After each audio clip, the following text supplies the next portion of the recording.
For decades, Rahm Emanuel was known by the singular title, The Enforcer.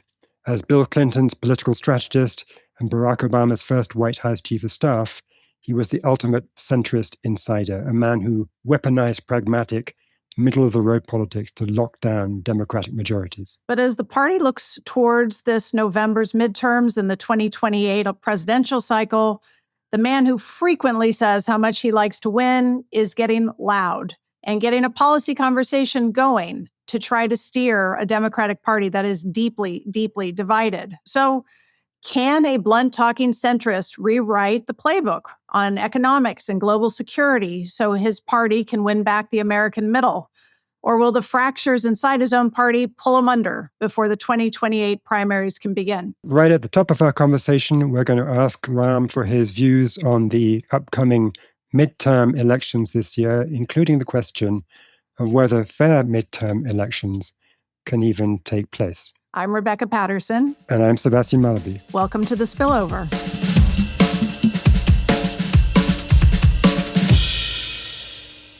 Ambassador Rahm Emanuel, welcome. Thank you. You are one of the Democratic Party's most experienced leaders, and we are so excited and grateful to have you on The Spillover today. You've been White House Chief of Staff, Ambassador to Japan, Mayor of Chicago, and through all of that, you have been known as a smart political strategist. And that is a genuine compliment. It's not a jumbo shrimp kind of comment. And so I want to get in right away to what the biggest political worry is where I sit in New York City. I had a lunch with a bunch of investors today, and we were talking about what keeps us up at night. And the thing that we think is underappreciated and needs more focus is the risk that the midterm elections in November are going to be contested. And as you know, there is some evidence out there that makes it a legitimate worry. And not talking about the conspiracy theories. I mean, we've got the additional FBI agents going into Georgia to comb through boxes of election materials. We have the question around the Virginia ballot initiative on redistricting that President Trump on Truth Social has talked about as a crooked victory. You know, you've got Georgia and Virginia coming on top of an executive order and a raft of suits from the Department of Justice that seek to influence the conduct of elections, which is normally a state issue, as you know. So, I think about this and the fact that with Bush Gore in 2000, Correct. It went to the Supreme Court. The Supreme Court made a decision and it was broadly respected and we moved on. But today, if something went to the Supreme Court, given the opinion polls towards the court, I'm not sure how respected it would be. So I'd love to kick off just by asking you, is this something that keeps you up at night, especially if we have some close races? You know what? We all need to be a little paranoid, you want to know right? if paranoid people have enemies too? So look, let's start backwards a little, kind of, lay the field down. There are three buckets to evaluate the election by. One is the House. One is the U.S. House. One is the U.S. Senate. Third bucket that never gets discussed, that I think is a very important bucket, is the state legislatures, the constitutional officers, the commissioners, the mayors, etc. Mm-hmm. Democrats in this third bucket, which is what I call where your farm team gets built, we're going to have massive wins. I am sitting here today. There could be some different information that comes over July, August, September, but pretty confident about the House based on the fact that when one party controls both sides of Pennsylvania Avenue, there's a law of physics that kicked in. 94, 06, 2010, 2018, these law of physics kicked in. Massive turnout by the voters out of power. We're seeing that in every election since 2024 November. Independents break 2-1 for the party out of power. We're seeing that phenomenon play out. And a low turnout among party voters that are incumbent, seeing that. Democrats for right now are 12 for 12 on statewide elections. Haven't lost one. We have flipped 26 out of 26 states House or state Senate seats, and Republicans are 0 for 26. So that law of physics is there. Where your paranoia has legitimacy on the House side. The Senate, it's hard to have a discussion with Maine and Michigan upside down right now. And I'm being gentle using the word upside down. That's a whole nother subject. I don't know what the number is. There's a benchmark number. I kind of break it. If Democrats win 9 seats or less, this is a hypothetical. I want to be very clear. Not 12. If you look at every congressional cycle, there's always 2 or 3 seats, usually 3 or 4, that are in the 200, 300 vote separation. Some states, not every state has it. If it's less than 1%, it's mandatory recount. Not every state has that. You and I do not know, sitting here, nobody knows where in the country those 3 or 4 seats are that are just a few hundred votes apart. Is the Secretary of State a Democrat or Republican there? Is it automatic recount? And if it's 9 or less, I think when you look at how the Speaker of the House handled the Arizona election and not seating the member for months after her victory, and the Constitution, and I'm worried about Democrats because they're going to think like lawyers, the worst people when it comes to politics. The Constitution is very clear that the Speaker controls the House and organizes the House. And you don't call the House back in with the new members because you're saying these 4 seats, these 3 seats aren't decided. We're not going to do that to that. January 6th will not be on the steps of the Capitol. It will be inside the Capitol. Now, do I think that will happen? I don't. But given what the Speaker has done on the Arizona seat and how the president has acted, both going back to 2020, redistricting, FBI, and the list that you went through, you couldn't say impossible. You just can't. And so therefore, now I'm usually one of about you deal with what you can control, not what you can't control today. Everything Hakeem Jeffries and his team is doing is focused on making sure they win as many seats as you can. Let me break one other thing. The one other rule about midterms. When you think it's bad, it's worse. And when you think it's good, it's better. I look at the phenomenon today. Everybody's saying, oh, and I'm with conventional wisdom, which is Democrats are going to win the House. I happen to think if you're thinking like that, it's going to be a better performance than what you think. Now, remember, the Democrats, I don't remember the exact number we started in 2006 when I did this to win the House after 14 years in the desert. But the floor, Hakeem and the Democrats in the House are at 215. You got to get to 218. So while there's not a lot of real estate, the real estate you got to cover is not a lot either. But you want to get it to a place that the thing that you're worried about can't be played out. And the Democrats cannot focus on the law or the court. They have to focus on the court of public opinion. Because your first analogy, going to the Supreme Court, that is the last place I would want to go with this court. Every decision that the Roberts and Rehnquist courts made around politics, money, power, has been a disaster for democracy. And I'm not one for running on democracy. There is nothing they have decided that does not focus on concentrating power. When you decided corporation's an individual, you're about power. When you decided that money can speak louder than a voter, you're about power. And so I would not want to go to the Supreme Court. And because if you look at the Constitution, and I am not a lawyer, it is quite clear the power of the Speaker. So that's not where you go. So in other words, the way to counteract this worry is if the Democrats win big enough this fall, then it's a fait accompli. Yeah, right. It doesn't matter anymore. Look, I know this is going to come, but I'm going to give you a little Chicago wisdom. Nothing like winning. Okay, it's that simple. I know. Can I ask a follow up on this? I don't think I'm going to get to Harvard or the Kennedy School, and I don't really want to go. But winning is everything. Okay. I heard that University of Chicago wasn't that bad either, but anyway. Yeah. It better not be. My daughter's going there. What are you watching in the midterms that's going to be relevant to how people like you think about the 2028 contest? Is there a couple of things? a couple of lessons, things going one way or the other?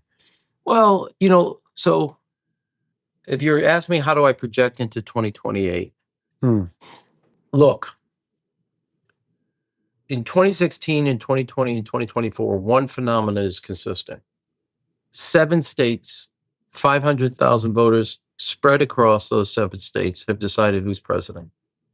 You have to assume based on that precedent, not just a one-off in 2024, not just a one-off in 2020, but 3 of the elections for president. Now, Donald Trump has been on all the ballot, all 3, so that may be slightly a spitball. But they're all decided by Wisconsin, Michigan, Pennsylvania, North Carolina, Georgia, Arizona, and Nevada. That's it. Could it, depending on who they nominate, who we nominate, could another couple states be in play? Could be, but that will be it. So if I work with that assumption, now let's back up. You have Ossoff in Georgia, Senate race, Cooper, North Carolina, Senate race, Arizona governor running for re-election, a contested gubernatorial race in Nevada.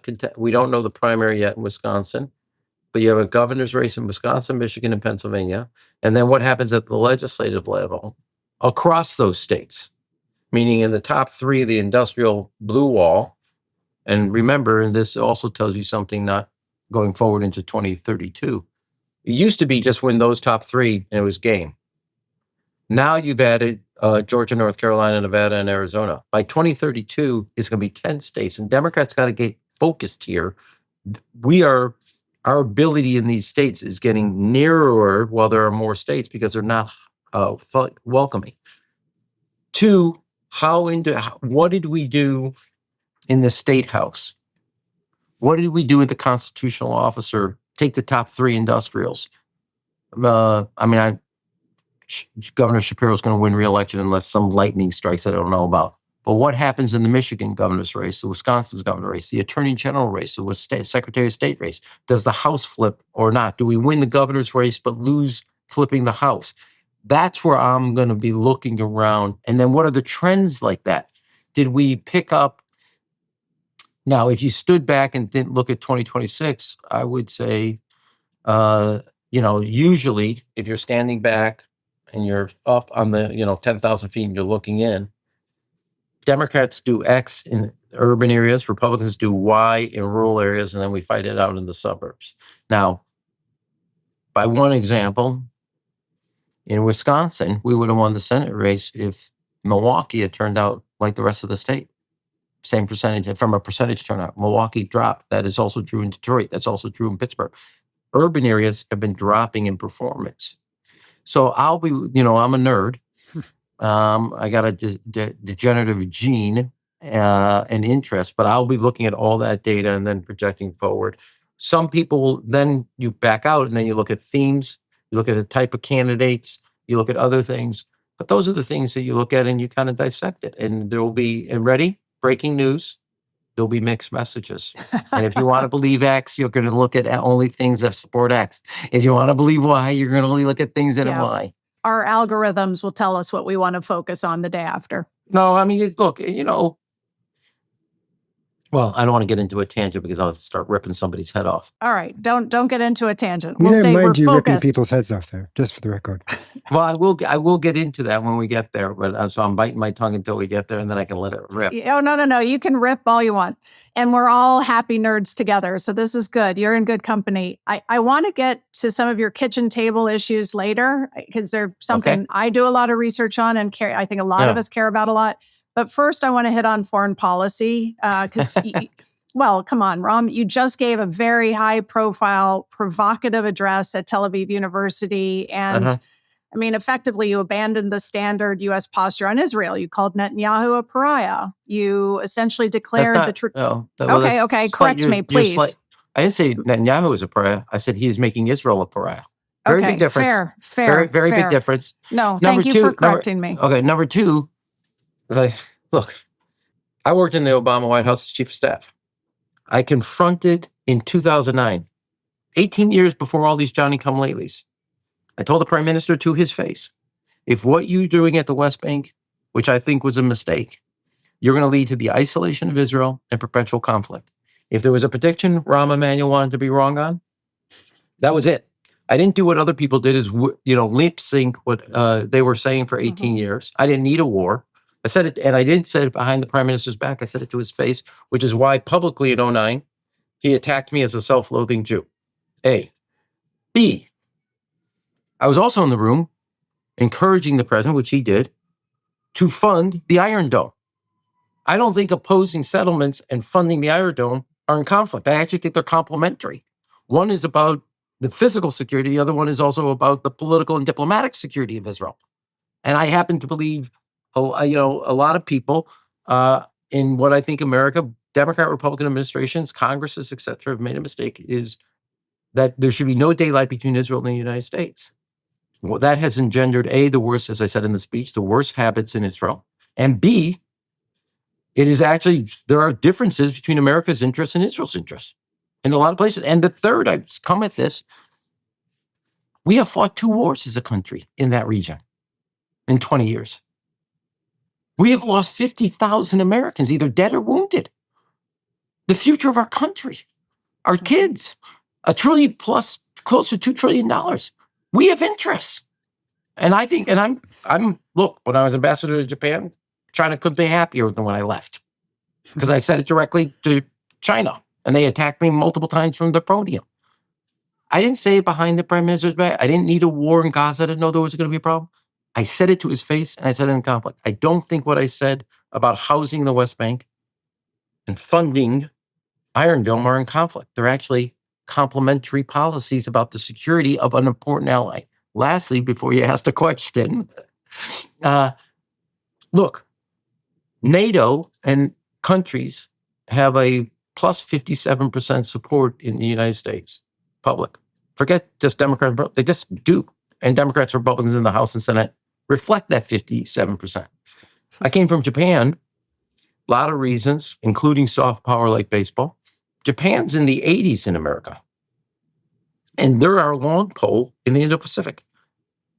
In the Middle East, our number one ally is Israel, and they're 32% support, and among kids 30 or younger, they're 21. That is an unsustainable place. You've lost Europe economically. You lost your political patron, the United States, politically. That is not a sustainable place for an ally. And we have to change it. And doing more of the same and hoping for a change is ridiculous. And nothing I said, and I marked this, now I'm doing my therapy part, okay? Nothing I said in that speech, in the analysis of the criticism, has not been said by senior members of Israel's defense forces and security. 100 generals on June 16th, and Shin Bet leaders, generals in Shin Bet, wrote an open letter that what's going on in the West Bank, they called, I never said this, they called it Jewish terrorism, that it was destroying Israel's security. I announced no more U.S. taxpayer support for buying U.S. weapons for Israel. Michael Oren, the Israeli ambassador in 2021, announced that policy. The prime minister's now for that policy. Now, I also said Israel would keep its qualitative edge. What does other people know that are critical of it, that neither 100 Israeli generals and Shin Bet leaders, the former ambassador for the state of Israel, what do you know that they don't know? Now, I said it in the way Emanuel says it, with certain flair and direction, but I wanted to be honest and forthright, and that's what you do with friends. You're honest about this is not sustainable. I think we get that, the traditional policy was not sustainable, that you were early on it, that a lot of what you're saying is echoed by people within Israel. But I got a question about the domestic politics in the US, because it seems to me that on the one hand, within the Democratic Party, you've got the younger voters, the progressives, who want to basically total divestment from Israel. They're really hard over on that. On the other side, you've got people who want complete support of Israel, including whatever government happens to be there, with almost no criticism allowed. And so I'm just wondering how you thread that needle, how, you've waded into this really difficult subject, and the goal, presumably, is to forge a coalition within the Democratic Party that allows you to, unite the party again. And I'm not sure the party's ready to be united. Well, we'll have a debate. I grew up in a Jewish home. we'll have a debate, and food will go flying everywhere at a meal. Who cares? Okay, I mean, if you want that, I'm not so sure there was actually the unity you're talking about before. But let me say one thing. One is, and couldn't be clearer in the speech. I am not for the river for the sea. That is the destruction of the Jewish people and the Jewish homeland in a democratic society. I'm not for that. Nothing I said and nothing I've done in my entire life is about that. Now, I happen to outline a position which, if you look at Hakeem Jeffrey's statement today that you and I are talking, where they're dealing with the amendment on the funding, he basically echoed what I said. I actually believe, and given Brad Schneider, the head of the New Democrats, which is the largest caucus inside the Democratic caucus, who supported what I said, I actually believe what I've done is stake out a position that hadn't ever yet been articulated between what I call the greater Israel policy or the river to the sea anti-Israel policy. One blindly leads it into a wall, which is where the prime minister led Israel, and the other one doesn't believe there will ever be a state. I'm not for that. But I'm definitely not for keeping the status quo. Forget just the political support. I think it's a strategic mistake, as does the 100 Israeli generals who said this was a mistake, what you're doing on the West Bank. You have a government complicit in burning Palestinian farmland, pushing Palestinians out of their home.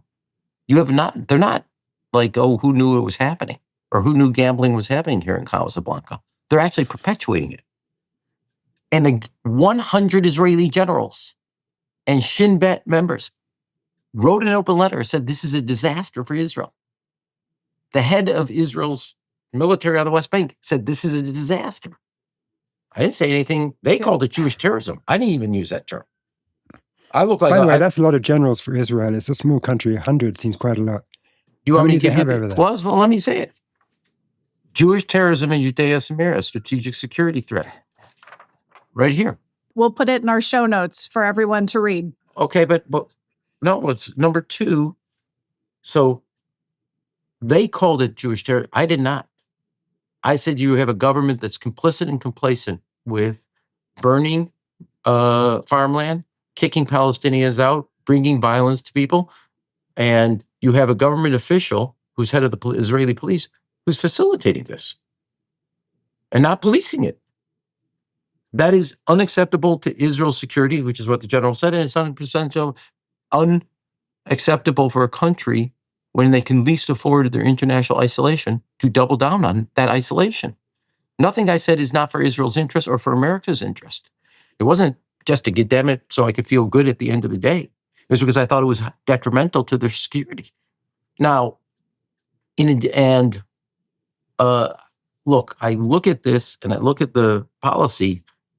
I didn't just criticize, and I didn't just say dealing with the funding on weapons. I laid out a specific plan on economics and politics that integrates Israel back in, both diplomatically and economically, where it's not a pariah, but it actually stands as a part of the Middle East rather than standing apart from the Middle East.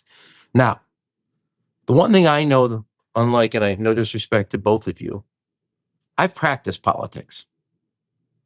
Jim Baker's book, The Politics of Diplomacy. I know everybody wants to think that foreign policy is a bunch of a gray flannel suit, double-breasted with a pipe in a library with smoke around somebody's head thinking big thoughts for their long memo. I don't write long memos, but I do politics. Now, the two-state has no politics. It's over. The Arab League offered a 21-state Arab League recognition of Israel if they come to a security and sovereignty between them and the Palestinians. The politics of 21 countries, which is Israel's desire, one of the reasons for the start of October 7th was because Hamas was worried that Saudi Arabia was getting close to a deal, basically their own kind of version of the Abraham Accords with Israel. Now I say to them, okay, we're going to deal with your desire, that is to the Arab League, for stability, so you can grow economically, Israel's desire for security, Palestinian desire for sovereignty, and use that in a single push. Because stability, sovereignty, and security actually work together if organized with American political capital. Now, the push or the leader for the Arab League's offer in 2013 was Saudi Arabia. They will not go back to the table right now and negotiate with Israel. So we will take Saudi Arabia up on the Arab League offer. Game on. Your price, you don't get to sit and offer something and sit on the sidelines. You got to break a sweat. You got to get here. The lesson from Oslo is the Arab League, rather than helping, was basically a bystander with some popcorn and Coke and watch the game play out. Not happening. You want stability so your economies can grow and can be part of the global economy. You want tourism. You want to be a financial center. You got some sweat equity, brother. No more lip service to the Palestinian street. Not anymore. You can't afford it. Sounds like you're proving that it's not just Donald Trump who can tell allies that, they need to get in and share the burden. But don't ever insult me that way, then, like Donald Trump. Don't ever do that again, because this will be the shortest interview you ever had. What I'm saying is, you offered this, I accept. It's your idea, not mine. I accept it. You want America's leadership to follow you? Great. Here's the price for our following. You have to get in the arena, not stand outside it. I think second is, the first 20% of the speech. We have a rule in America: 3 strikes, you're out. Palestinians, you got offered out at Oslo Accords. You then turned around, were blowing up buses on Dizengoff. 2000 at Camp David, you got offered 98% of what you wanted. You said no, and you did the second Intifada. 2007, you got offered basically the same 98%. Abbas said no, and you went back to terrorism and violence, killing civilians on the streets. I'm sorry. I know you feel oppressed. You're 0 for 3. You're lucky I'm coming back, because usually you go back to the dugout on that sucker. So we're ready to do that, but this time you can't mess around. And if you don't get everything you want, your response is terrorism. Not happening. And to everybody, and I said this at the speech, on October 7th, 1,200 people were killed, raped, sexually abused, men and women. Children were killed in front of their parents. Parents were raped in front of their children. And to everybody who celebrated that on October 8th, you are morally bankrupt. You have no right, no standing. Now, I'm ready to roll up my sleeves. We're going to take up the Arab League. Israel busts out of their isolation. You work towards peace. That was one example. And then the economic IMEC. But I also offered here, Syria, in the north, Galilee. You got a head of a state that's not Assad, called Iran your common enemy, said he wants to have a security agreement. You cut off weapons from Iran going to Hezbollah. Use my calling card. Call them. You can use my AT&T calling card. You don't have to pay for it. I'll pay for it. And he wants to be, there was an article I just read before we got on. There's a discussion of an Iraqi oil pipeline going to the port in Syria. He's desperate to be part of the world economy. That means if you were to work a security agreement that he offered to do, you'd have Syria secure, Jordan secure, Egypt South secure. Everybody that conducted war in 1967 would be either peace or security agreement. But the prime minister, every which way, has allowed the diplomatic, economic, and the cultural attraction of Israel, those 3 pieces of your security toolbox, to atrophy, to the detriment of the state of Israel's security. I agree with you completely on how critical it is, not just for Israel and Gaza, but for the entire region. And listening to you, a lot of it, most of it, all of it sounds incredibly reasonable and pragmatic.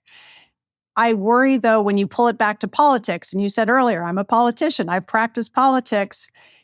Is there any risk that putting a there's there's always risk. Life is risk. I know that. I know that. Yeah. But Bob Rubin taught me that. So, but you've criticized the party for getting too focused on cultural issues that didn't have enough appeal. Is there a risk that this is one of those, that right now the American people don't give a crud about foreign issues? They care about affording healthcare and school for their kids, et cetera. Are you worried that this could be almost a little bit of a trap for the party if they spend too much time on it? Not saying it's not important, it clearly is. But from a political point of view, is this the right focal point? Look, the one thing I know, Rebecca, having spent 8 years of my life in the Oval Office, a president has to be conversant with the classrooms of America, the boardrooms of America, the break rooms of America, the family room, the situation room. The problem for America is one party's stuck in the bathroom, the other party's stuck in the bedroom. That has nothing to do with it. Now, look, do I want to focus on it? It comes with the job. As I told you, we fought 2 wars already in this region. Do I happen to think my first real kind of foray of thinking about running for the big job? I went to Mississippi to highlight their reading successes, going from 49th to 9th. I spent my entire tenure as mayor working on education and moving our graduation rates from 56 to 84%, where Stanford called Chicago public schools the single best in America's top 100. That is my focus. I went up to New Hampshire to outline how to make a college education affordable. The foreign policy comes with the job. Being in the situation room is not new to me. It may be new to others. It ain't new to me. Yes. Now, do I think it's everything? No. But you got to be conversant. You got to also be conversant on how to have a growth strategy for the economy that's not built on the corruption of the White House. You got to have a growth strategy that doesn't just mean we tax people without an idea how to create jobs and how to create jobs that give people a middle-class life. How to make sure that healthcare costs are not so out of control that every doctor and every nurse spends 50% of their time arguing with an insurance company that only knows one word in the English language, which is no. Or people who thought they were saving for their retirement, but take money out of their 401k every month to make the paycheck work. So to me, that's the core of it. Laid it out. People want to have a debate about it, great. But I will tell you this, the one difference between you two and me. When I went in New Hampshire and I did a bike trip from Portsmouth to Hanover, I did backyards, living rooms, barn. I did about 7 meet and greets type of things with 700 people. Now, main issues with healthcare, home ownership, classrooms, middle-class life, kind of families feeling under pressure that their kids aren't going to be better than they were. But everywhere I went, in one of those forums, somebody asked about Israel. Somebody asked about the Middle East. Do I think it's front and center? No. Do I think you can ignore it?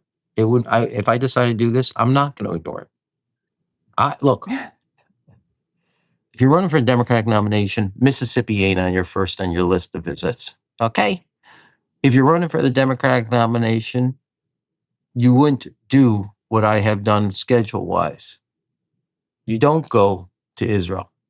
But I believe in telling people not what they want to hear, but what they need to know. We are going to have the first election that's about the future, not about trying to restore a past that ain't coming back. So I'm going to tell you, and if you don't like it, I get to go fly fishing. Okay? But I'm not going to do this race at this point in my life just telling people, Brahmanites, about what they would like to hear. We are at a crossroads as a country. My kids are going to be okay. They grew up in a loving home with a good education, great values. That's just not true for everybody. The deck is stacked against them. And if we don't start doing certain things that I think are important for the future, then that future is exactly what people fear. It's going to be worse off. And I'm not ready to let that happen just on its own. Yeah, so since we're talking about the nomination, the big job, I just want to get something on the table and then we can move on.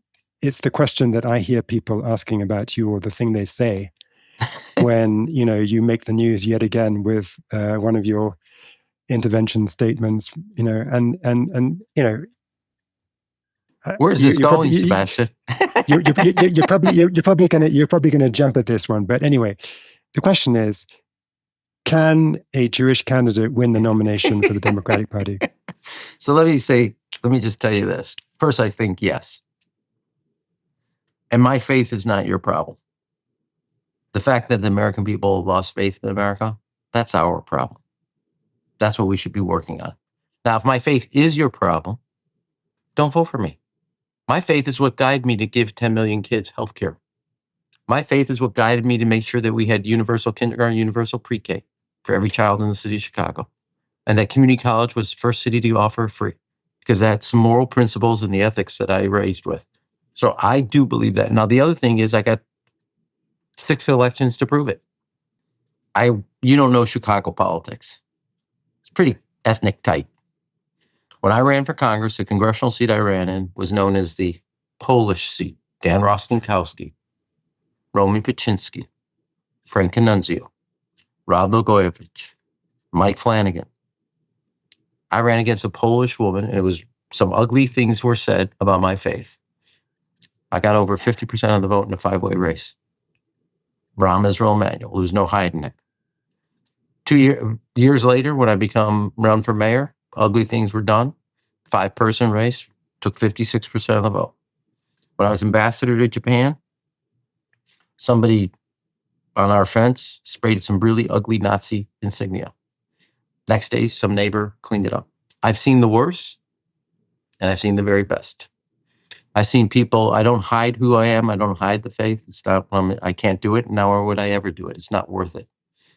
I have all the confidence the American people will see me for my character and will see that, in fact, my faith is important to me. It is a moral North Star for me. And more importantly, I will challenge people to work on the fact that we have a generation of Americans who have lost faith in themselves and America. And that's what we have to work on. But if my faith is your problem, you should go find somebody else because your vote's not that important to me. Got it. And Sebastian, you need some good friends. He's got lots of good friends. I got plenty of friends. I think they're raising a question which is a political question. It's a fine question. It's not a personal faith question. Don't you think, though, you know what I always find interesting? So that's not the first time. Okay. I find it fascinating. We can say this is a less than hospital environment to Jews across America. Forget the party.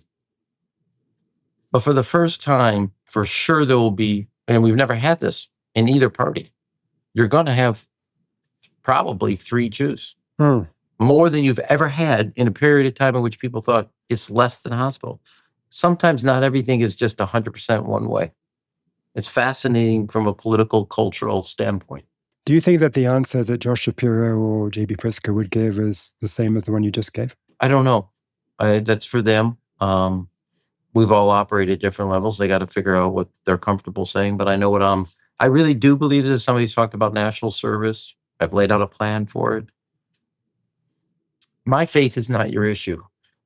Let me back, Sebastian, in 2015, my second inaugural, so 11 years ago, I dedicated the entire speech to the unseen men and unheard men of Chicago. This is way before Boys and Men and the whole focus. But I had been around the city, and if you do go around, I had seen, we had a generation of young men that had internalized a self-loathing and a sense in the look in their eyes that I would never accept in my own son. I would never accept in my 2 daughters. And I dedicated the whole speech to them, the men, and laid out what we should be doing on mentoring, et cetera. And we built the largest mentoring program in the country, Becoming a Man program, that inspired President Obama's My Brother's Keeper. And I really do fundamentally believe one of the things that's ailing America is the fact that people have lost faith in themselves, their future, and that this country has broke faith with them. And if I was to run, the job of a president would, and I just came from Teddy Roosevelt's library where I helped open it, is to restore that faith in themselves and restore that faith that while you may not be succeeding today, America hasn't given up on you. And that, to me, that spiritual kind of disconnect, that spiritual alienation is a chord that I would want to work on. So I think you're extraordinary, and I think that's fair to say. Communication skills would go a long way towards helping sentiment. I think about policies becoming reality, and you know this better than I do. You've lived it. When we talk about education, a lot of it's state and local. Federal can do some stuff, but they can't do everything. Ditto with housing. And then with healthcare, it's a Gordian knot. I don't know where you start, to be very honest with you. And I've spent time on all of these things, and I spend most of my free time running a nonprofit that focuses on financial literacy for students. So we're aligned. But then I think, how do you get it passed in a Congress that's so polarized? And then if it's a state issue, how do you coerce, encourage the states? And then finally, Rahm, how do you pay for any of this, right? We have, I am a little surprised and frankly, a tiny bit disappointed. I haven't found a single speech of yours when I go into the AI ecosystem that mentions deficits or debt or unsustainable trajectory. And I worry you're hiding from it a little. Well, Ms. Vanguard, don't worry so much then, okay? Oh, I always worry. Okay, well, right? You have a fiscal Pay to be paranoid. Well, you have a fiscal deficit. You ain't going to solve it with 50% of your kids not able to read at grade level. 100%. So I'm going to start with that deficit. Okay, I don't consider that a deficit to ignore, and I talk about it incessantly. So you and I are on two different deficit priorities. Second is you aren't wrong about state and local on education. Having been the person that negotiated President Obama's race to the top, I actually think incentivized dollars. One of the big challenges of state and local is they don't have money. Property taxes aren't keeping up with cost. Property tax revenue. No governor or mayor wants to be in a position turning down $300 million. They'll get killed politically. There's a certain things, if I broke it down, elementary level, get back to the fundamentals. High school, fundamental change, difference. We're going to say for these dollars, if you do these policy things, we'll give you X on the race to the top. If you don't, not a problem. Louisiana will get 50% of your money. And no governor will sustain the politics of turning away X. Not a chance. There are things on phonics for reading that is key, which is what Mississippi, Louisiana, Alabama, and Tennessee have all done and shown all of them are taking the leather off the ball. Also true about math. On high school, I happen to think what we did in Chicago, to lay this out very specifically, you get to be average, we made community college free. We set a goal, 50% of our kids would graduate with college credit in high school. We achieved it. I would make it 100% here for the United States. Community colleges have to align with high schools doing dual credit, dual enrollment, et cetera. It actually keeps high school kids engaged in the education. Third, which was most important, and I'd make this the national model as part of the race to the top money, pot of money you get. We're the only school system where to get your high school diploma, you had to produce a letter of acceptance from either a college, a community college, a branch of the armed forces, or a vocational school. Otherwise, no, you didn't get it. 98% compliance in the city of Chicago with an 84% poverty rate. Everybody, we got a 67% college and community college attendance. So those are the changes, and you incentivize the right piece or you lose the money. Number two, the mayor in Chicago runs the second largest community college system in the country. We redeveloped our community college system. Malcolm X was all healthcare. Olive Harvey, transportation, distribution, logistics. Richard J. Daley was advanced manufacturing, blah, blah, blah, blah, blah. Had a board. I would take $8 billion that we're spending on detention centers that nobody wants and redirect it to the 1,200 community colleges and technical schools that everybody loves. That's the backbone of your economy, is that community college. Not just the University of Illinois, but the Malcolm X Community College. That's where people work full-time, and when they're becoming a nurse to become a radiology nurse, that's where they go. When they're a paralegal and they want to be the office manager, that community college is where they go. Modernize the community college system so everybody's plussed up into a middle-class life and has the skills and capacities, and then has not just 2 years, but 16-year credits, 16 weeks rather, where you can get your certificate so you can plus up on this, or 32 weeks for that. So you got a certificate type of program. To me, each of those allows the education system to better serve. If you look through American history, land-grant colleges, universal high school education, GI Bill, and space and technology, Apollo, Sputnik challenge. The one through line through every great period of American economic growth, the singular through line, is educational gains America makes. And if I run, now everybody says to me, similar to the Jewish question that Sebastian asked, well, people don't care about education. I do. When 50% of your kids can't read and China's 3 times our size, you think we can give up on 50% of this country? I don't believe you can. And I'm not going to give up on those kids. And we have examples all over this country. I'm going to go soon in a couple of weeks from now to actually the last call before I go and do this other stuff. Louisiana is the only state in America right now that's reading and math scores exceed pre-COVID period. So I'm going to go down there. What have they done that we can take to all 49 other states? That's the model. So we've heard you out on the education deficit, the human deficit, and we get it. You make a powerful statement about that, and your Chicago background gives you the right platform to be super authoritative on it. But you did duck the question. You didn't address Rebecca's question about the budget deficit. And it is an issue. James Carville told us it's an issue. And I remember distinctly talking to members of the Clinton administration in the 1990s who told me the best way of uplifting Americans is to have a strong economy with growth. We delivered that in 1993 with a tax hike, which led to falling interest rates, economic growth, a budget surplus by the end of the 1990s. That was the vision for the Democratic Party, and you were part of that Democratic Party. Are you still believing the same thing, or do you think we've moved on? We're in a different time? Well, yes, that's a short headline, but let's fill it out because it's not just a headline or a comment. As somebody that actually brought a city's budget under control and brought the healthcare costs under control in the city, which was the biggest factor. I don't believe in just redistribution economics. I don't think it has a growth strategy. And I don't believe in the corruption of crony capitalism. It distorts that. There are 5 components that I would focus on that would grow the economy that help you deal with the fiscal deficit. And that will, whether you want it or not, it will find you in the next 6 years. America cannot sustain this. First and foremost is education. Second, doubling our R&D. I laid out a very specific plan, a 10% tax on all predictive markets and online sport gaming that goes into an innovation fund just for the National Institute of Health, National Science Foundation, and DARPA. Doesn't replace the money, doubles it up so we don't give away the future to China. Third, I endorse the Dignity Act. 23 Republicans are on it, 23 Democrats. It finally resolves the immigration issue from being a nation of laws and a nation of immigrants, which is essential for our growth.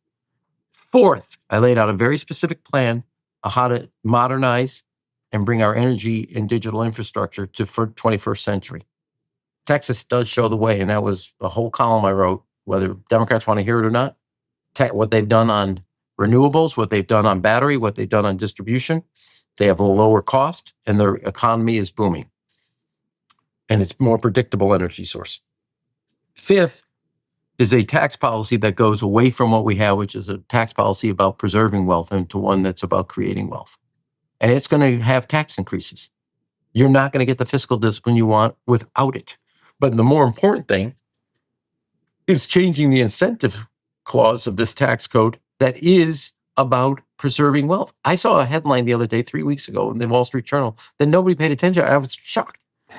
There's a weekend retreat for Nepo babies to help them figure out how to handle their inheritance. You got a good education and a loving parents. Inheritance? That's your inheritance. And from a step-up basis, and I'll give you an example personally from us, Amy and I. Now that we're empty nesters, we both like to fly fish. We built something for ourselves for the next chapter of our life in Montana. I'm getting a mortgage deduction on a second home, on a vacation home, and you have young couples can't start off like the family young couple I met in New Hampshire. They can't afford a home. He's a plumber. She sells real estate. I don't deserve that, and I didn't do that house for that.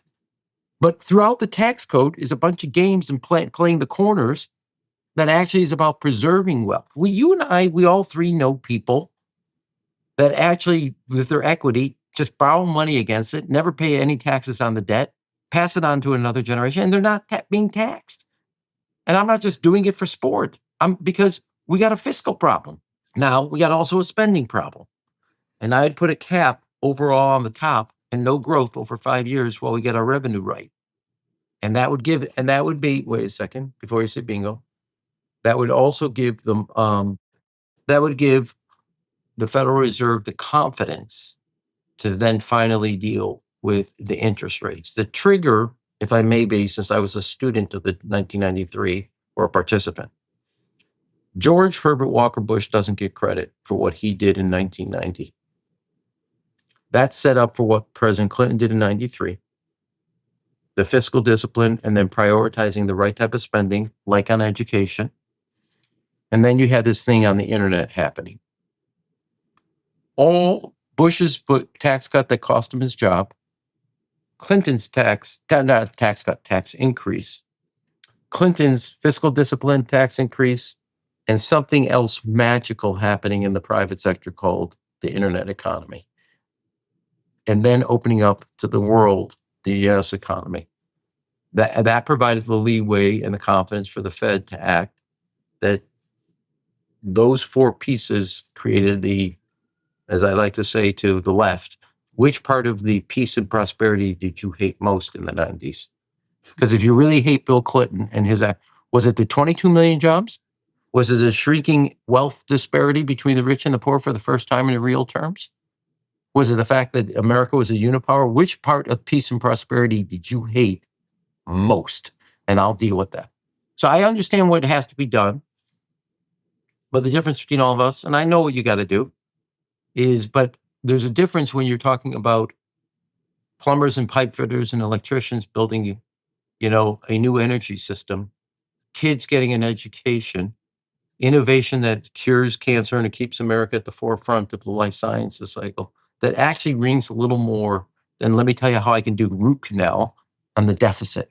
I do think they're all connected at the end of the day, right? Like that's why they're a growth strategy. There's a package. If America succeeds at AI, it's partly because we have enough plumbers and contractors and immigrants to do those jobs. And without a doubt, we have enough Americans who have read, so they develop critical thinking skills, so they actually can put in good prompts to their model and see if the prompt output is garbage or not. So let me just say this. Wherever you turn, there's a challenge in America right now because we've been postponing dealing with the reckoning. Yeah. And it's coming to a theater near us. Yeah, well, Social Security is going to be the next president's problem, most likely. That's going to be fun. Anyway, Sebastian, do you want to touch on AI? We haven't touched enough on AI today. I guess if I had one question I could ask you about AI would be, where do you stand on data centers? Because that's the big wedge issue in the Democratic Party right now, it seems to me.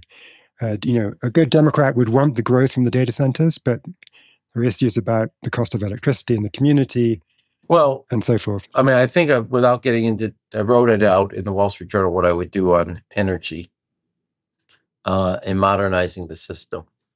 Look, on the data centers, I just saw, as we're talking today, New York says a moratorium. To me, I think you need a community bill of rights for a data center.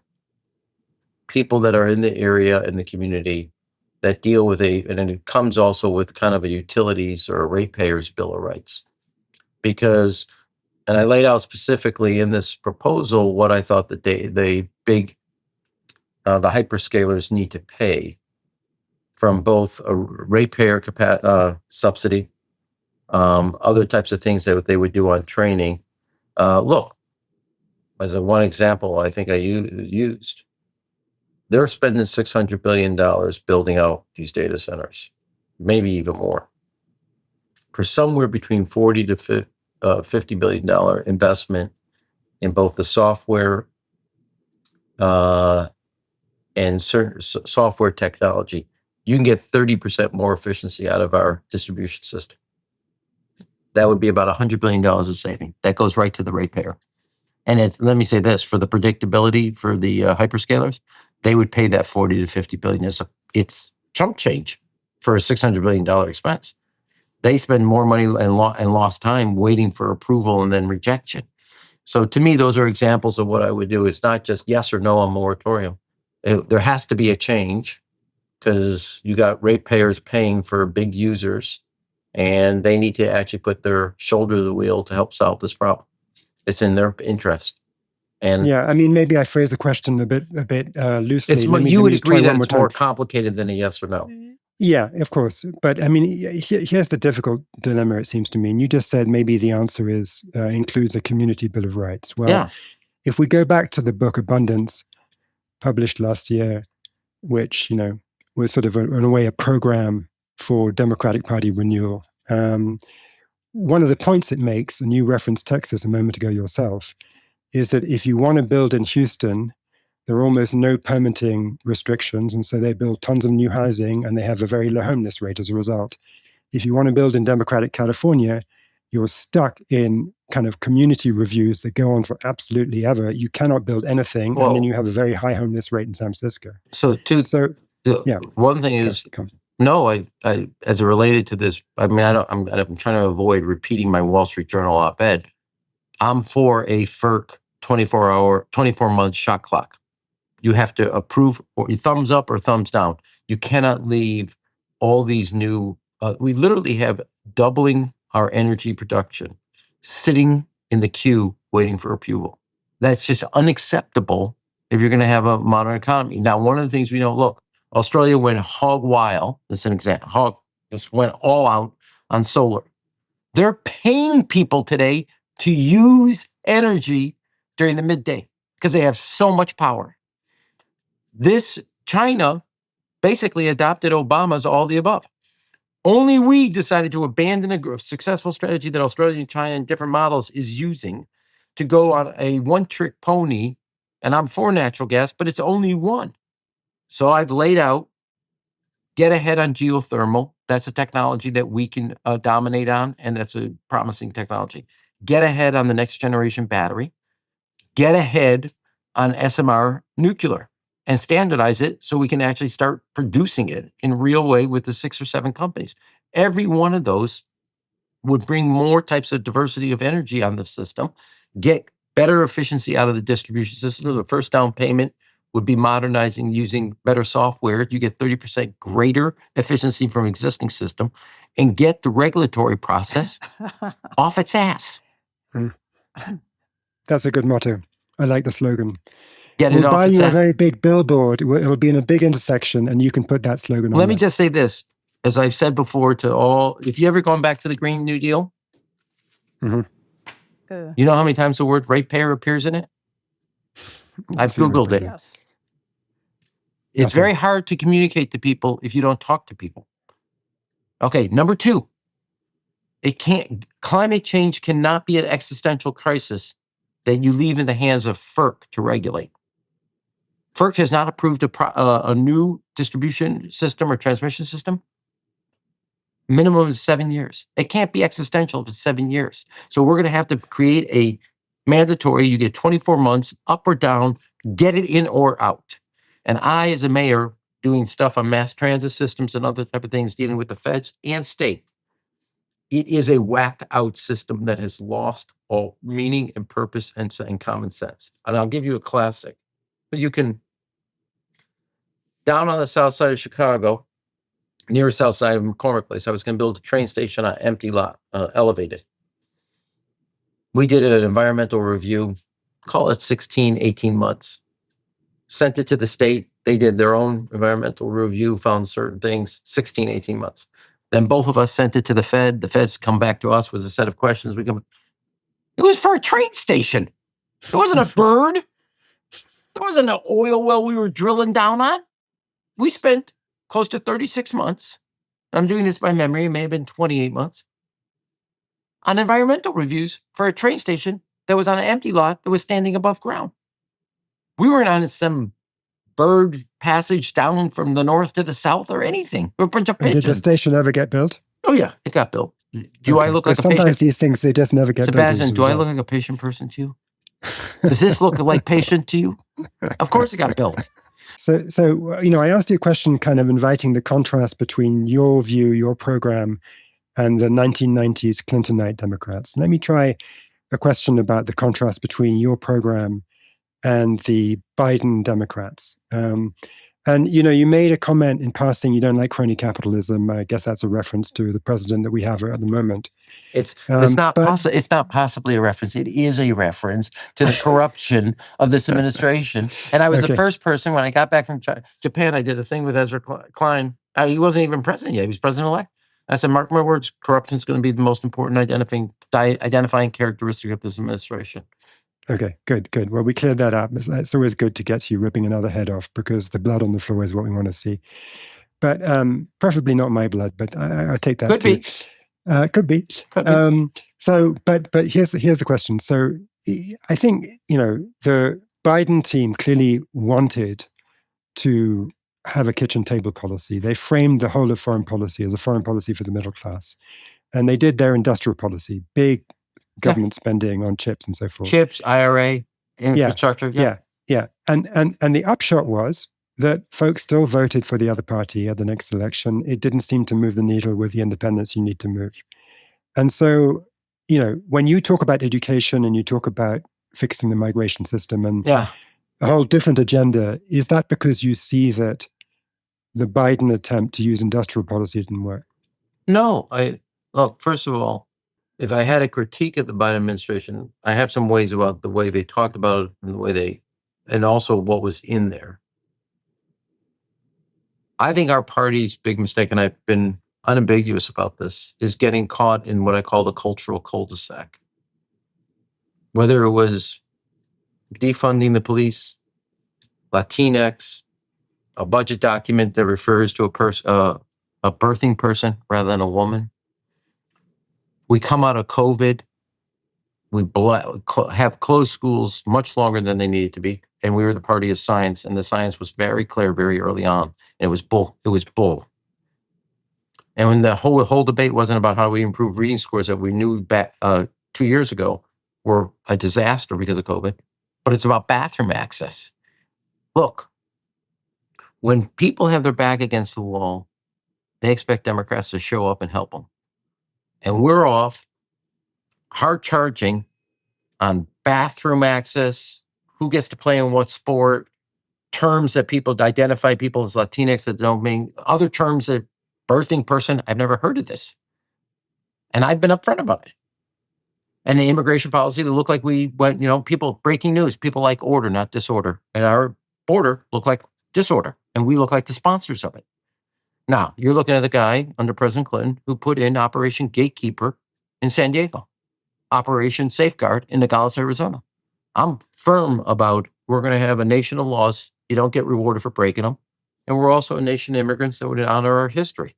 And we're going to find that, which is why I didn't need to. I endorsed the Dignity Act because it has 23 Democrats and 23 Republicans in the House. And it's not the bill I would write, but it gets to where we got to get going.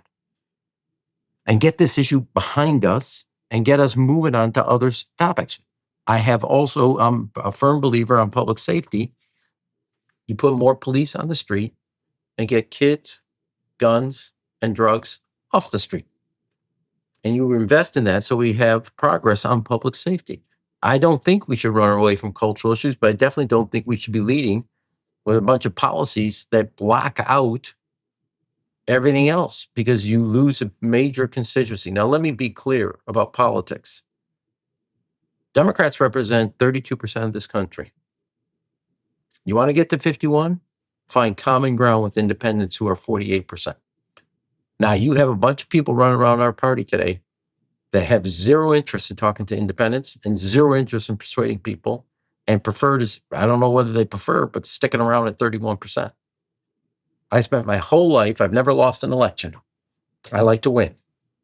I've worked for President Clinton, President Obama, and helped make Nancy Pelosi speaker. And the only way to do that is to persuade people who thought they were Republican to come home and be Democrats. This blue to midnight blue, I ain't into. I'm into red to blue. And the people I support, my new color is navy blue.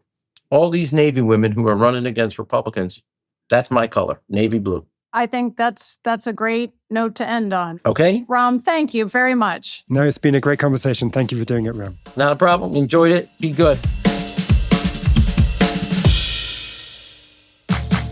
Want to stay up to date on the latest episode of The Spillover? Sign up to receive an email alert when new episodes drop at cfr.org/newsletters or click on the link in our show notes. If you have an idea or just want to chat with us, please email podcast@cfr.org. Be sure to include The Spillover in the subject line. This episode was produced by Molly McInerney and Gabrielle Sierra. Our video editor is Claire Seaton. Our sound designer and audio engineer is Marcus Zachariah. Research for this episode was provided by Liza Jacob. You can subscribe to the show on Apple Podcasts, Spotify, YouTube, or wherever you listen to podcasts.